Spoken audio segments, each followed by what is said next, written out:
मैथिली दुल्हन। इसके मनमोहक गीत जरूर सुने। यदि अच्छा लगा तो चैनल सब्सक्राइब जरूर करें।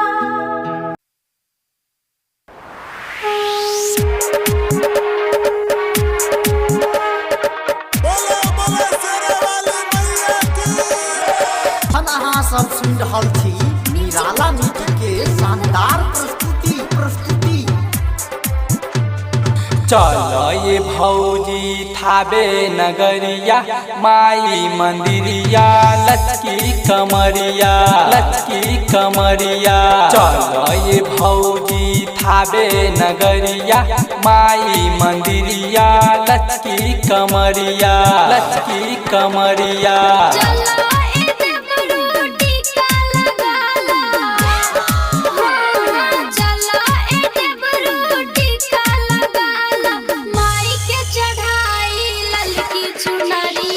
चलो ये भौजी थाबे नगरिया माई मंदिरिया लचकी कमरिया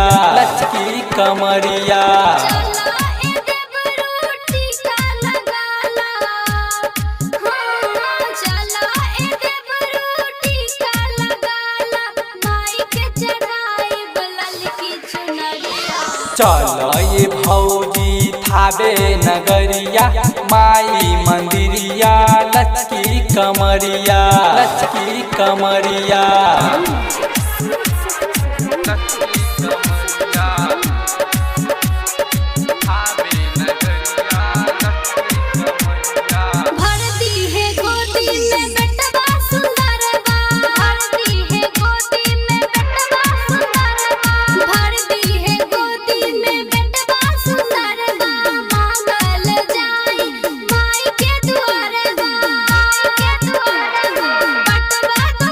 चलो ये भौजी थाबे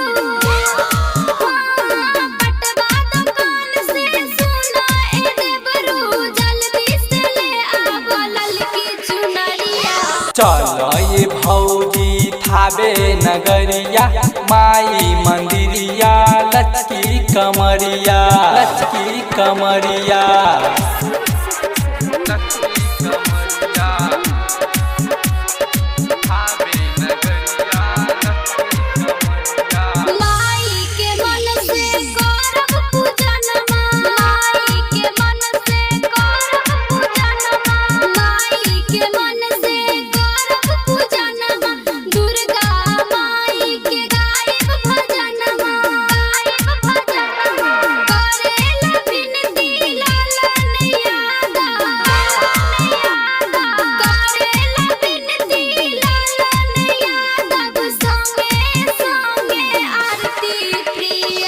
चलो ये भौजी थाबे नगरिया माई मंदिरिया लचकी